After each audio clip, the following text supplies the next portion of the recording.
एक गांव में पप्पू अपनी पत्नी के साथ रहता था।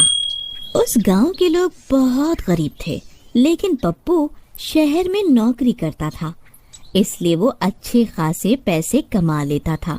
फिर नया साल आने पर उसे कुछ दिनों की छुट्टी मिलती है। फिर छुट्टियां बिताने वो अपने गांव की ओर चल देता है। गांव को लौटते वक्त वो शहर से एक नया टीवी खरीद लेता है।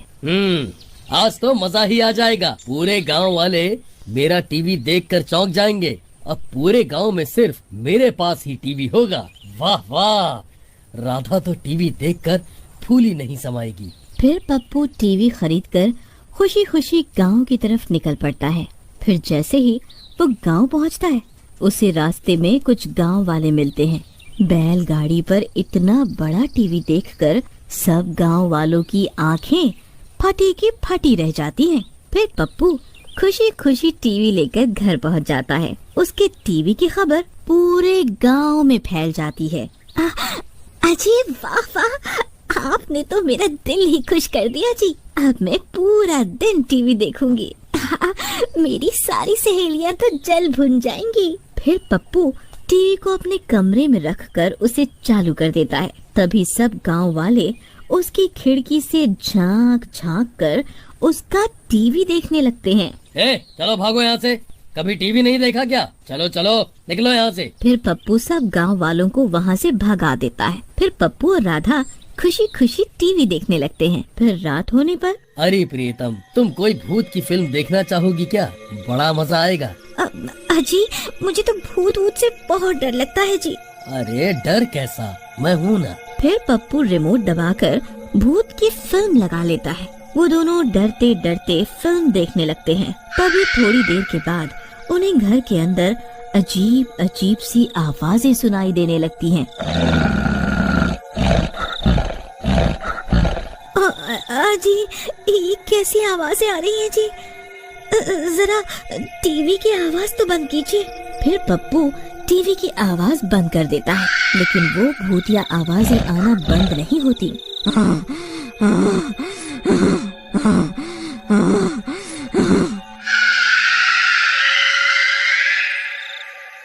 अजी ये आवाजें टीवी की नहीं है जी, ये तो अभी भी आ रही हैं।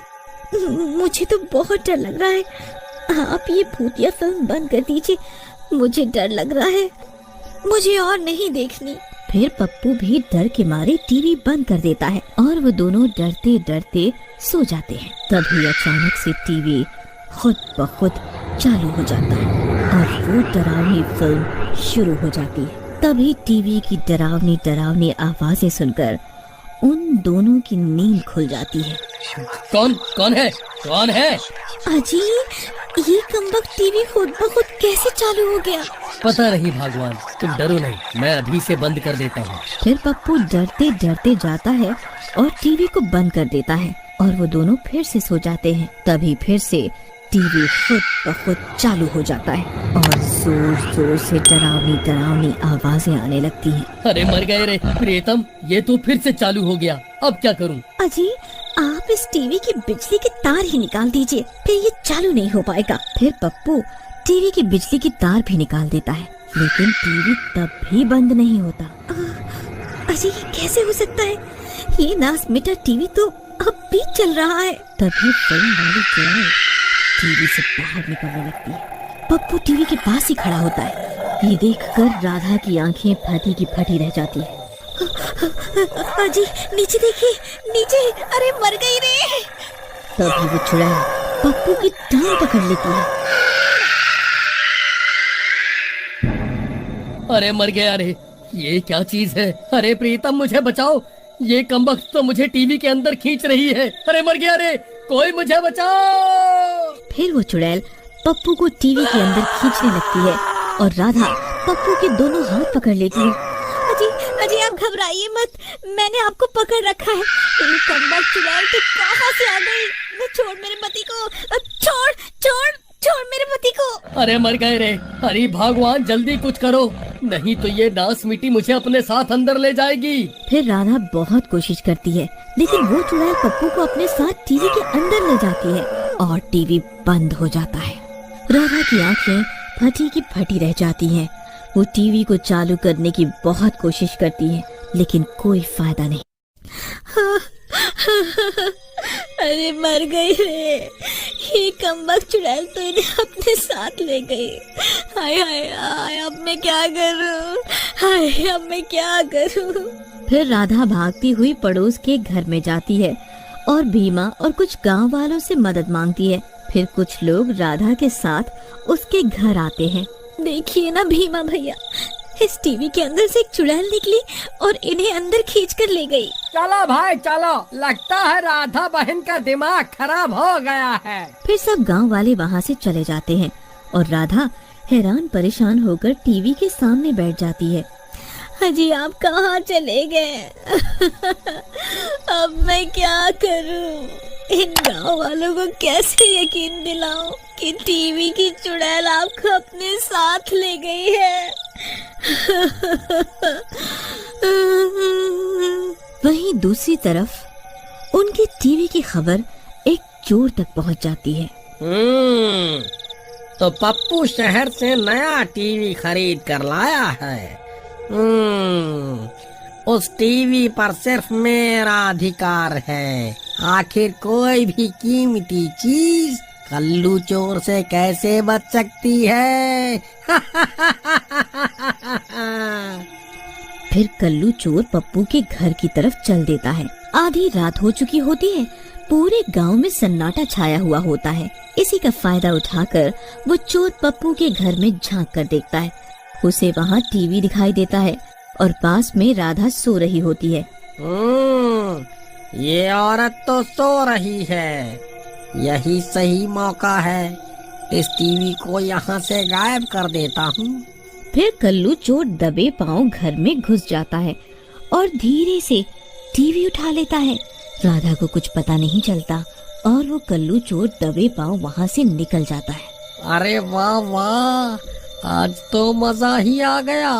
फिर कल्लू चोर वहाँ से भाग जाता है और अंधेरे में कहीं गायब हो जाता है। फिर सुबह होने पर राधा की नींद खुलती है। टीवी को ना पाकर वो हक्की बक्की रह जाती है। अरे मर गई रे, अरे मैं तो लुट गई रे, मैं तो बर्बाद हो गई।